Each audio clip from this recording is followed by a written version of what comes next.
Hey, good morning, WellHouse Church. I hope that you're doing well. I hope you're having a good time, enjoying yourself, fellowshipping, and eating some good food. Why don't you come join me for our story time? I'm excited with where we're going in this story series that I'm calling On Earth as It Is in Heaven. And part of the reason is because we all desire that place of paradise. We all desire that place of utter perfection and goodness. And yet we see that embodied in the person of Jesus, showing us a model, an example, that we can have that experience of paradise, that we can be those pockets of heaven here and now on earth during this time of trial and struggle. I've been reflecting a lot this week on poverty, just general poverty with the experience that our economy and our country and our world has been through in the last year. I've been reflecting on poverty, and I remember I went to university with a young woman, and she was very involved in homeless ministry, and she met this homeless lady named Snow. And Snow lived literally in a pile of trash behind a big box store in the greater Houston area. And yet, this young woman, whenever she had time, she would make food or have food or buy food, and she would go visit Snow. And she would bring her food and just talk to her, just have a conversation with her. And over time, as they built this relationship together, she began to hear Snow's life story and how Snow ended up homeless and in poverty and all the things that had happened to Snow. And it showed her that, hey, not everybody ends up poor or homeless because they're lazy. I think that's a misnomer, right? A lot of times we hear these things. In principle, they sound good, but they don't always work. For instance, I remember growing up hearing a lot of times when we would see someone that was poor or in poverty, and not necessarily from my family, but from people in our tradition, they would say things like, well, God helps those that help themselves.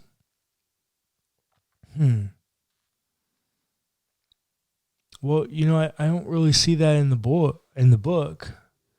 I don't really see that narrative in the story that God helps those who help themselves. It can be that way, but a number of times, maybe more times than the other, we see God helping those who can't help themselves. And one thing that this young woman realized about Snow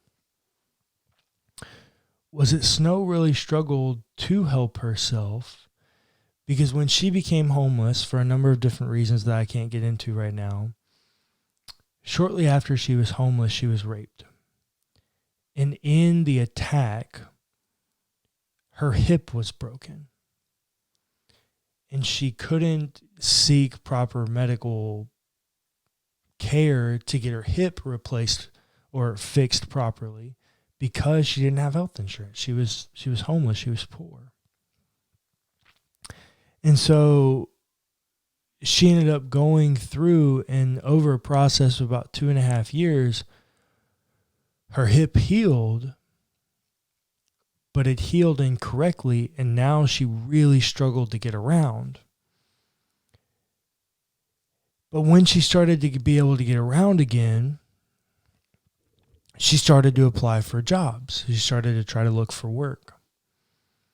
And there's something unique that we take for granted as middle-class Americans, or maybe just Americans in general, because we do it so often. But anytime we fill out paperwork, especially a job application, they always ask for one thing: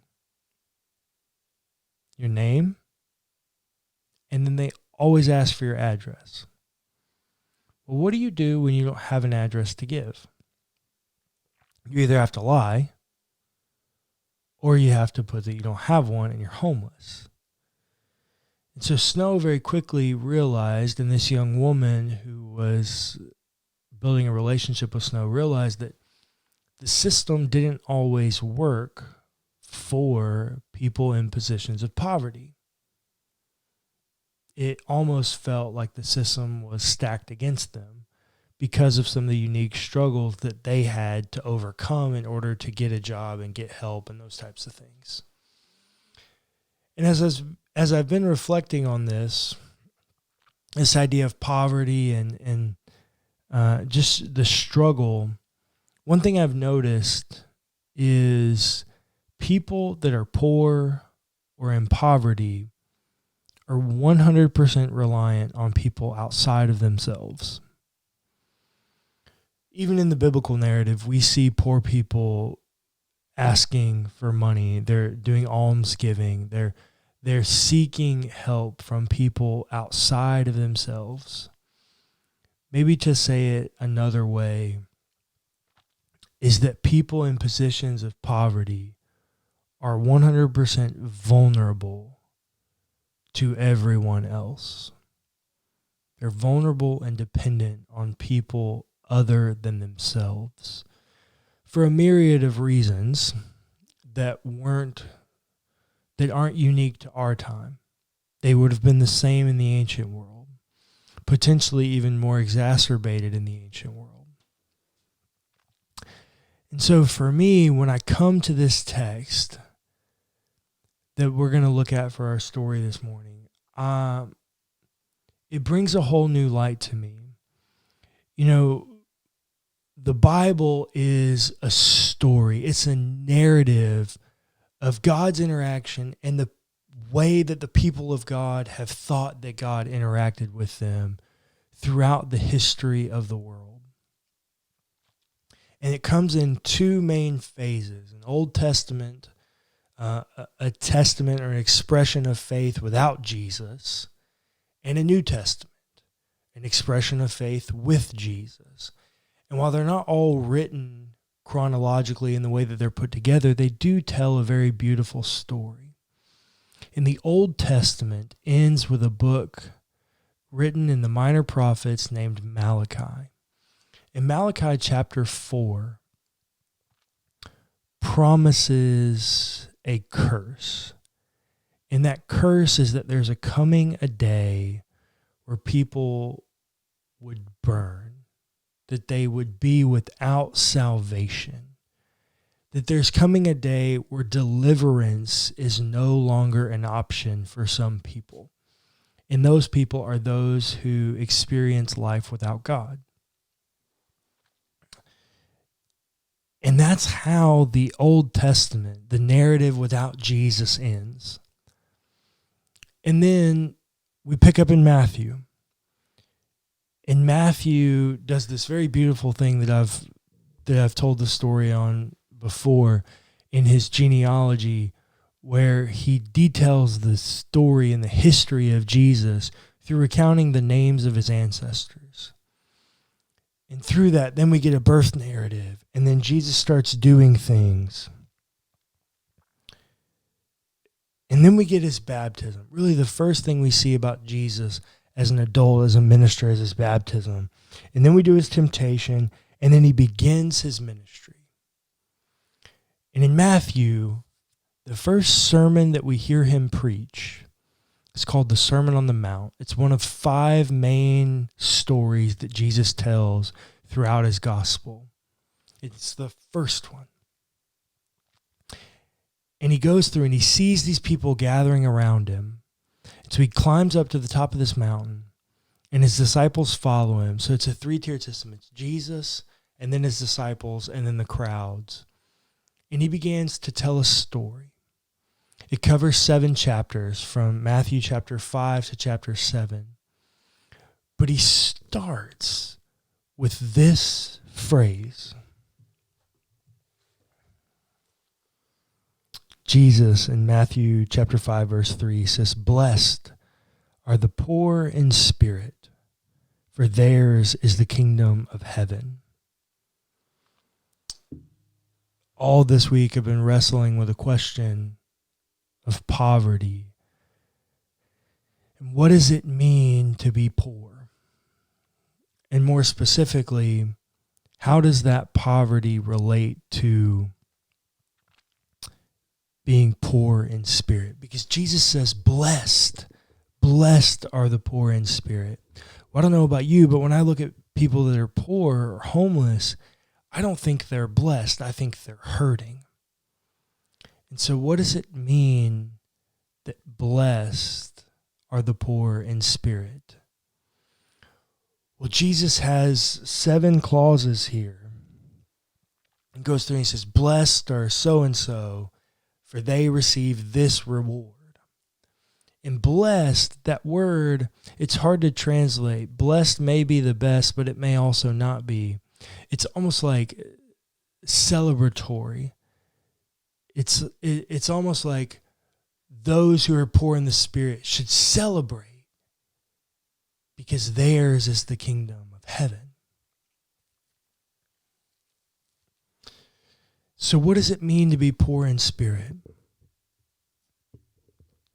It's to be fully vulnerable and dependent upon God for your deliverance.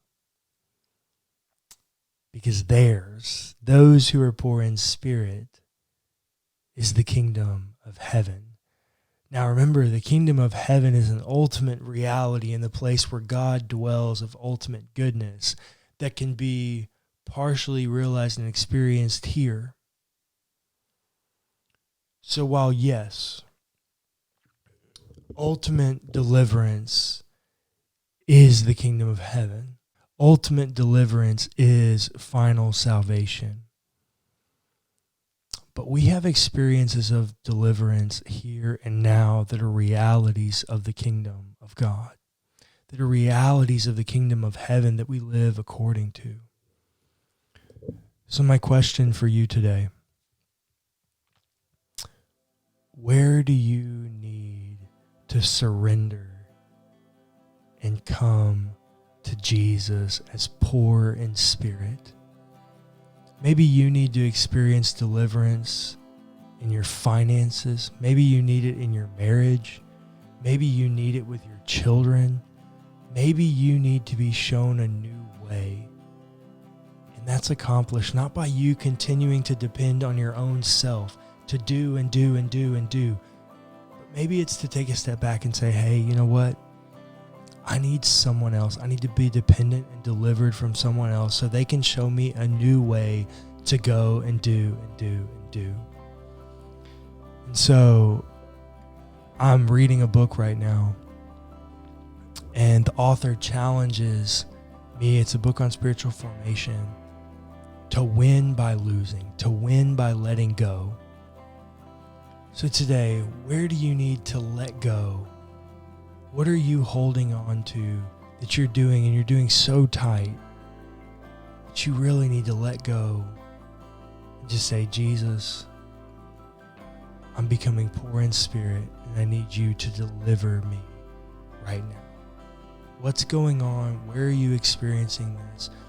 What needs to happen for you to take on the posture of being poor in spirit so that you might be dependent upon Jesus for deliverance? Not only for your final salvation, but also for your temporary resolution.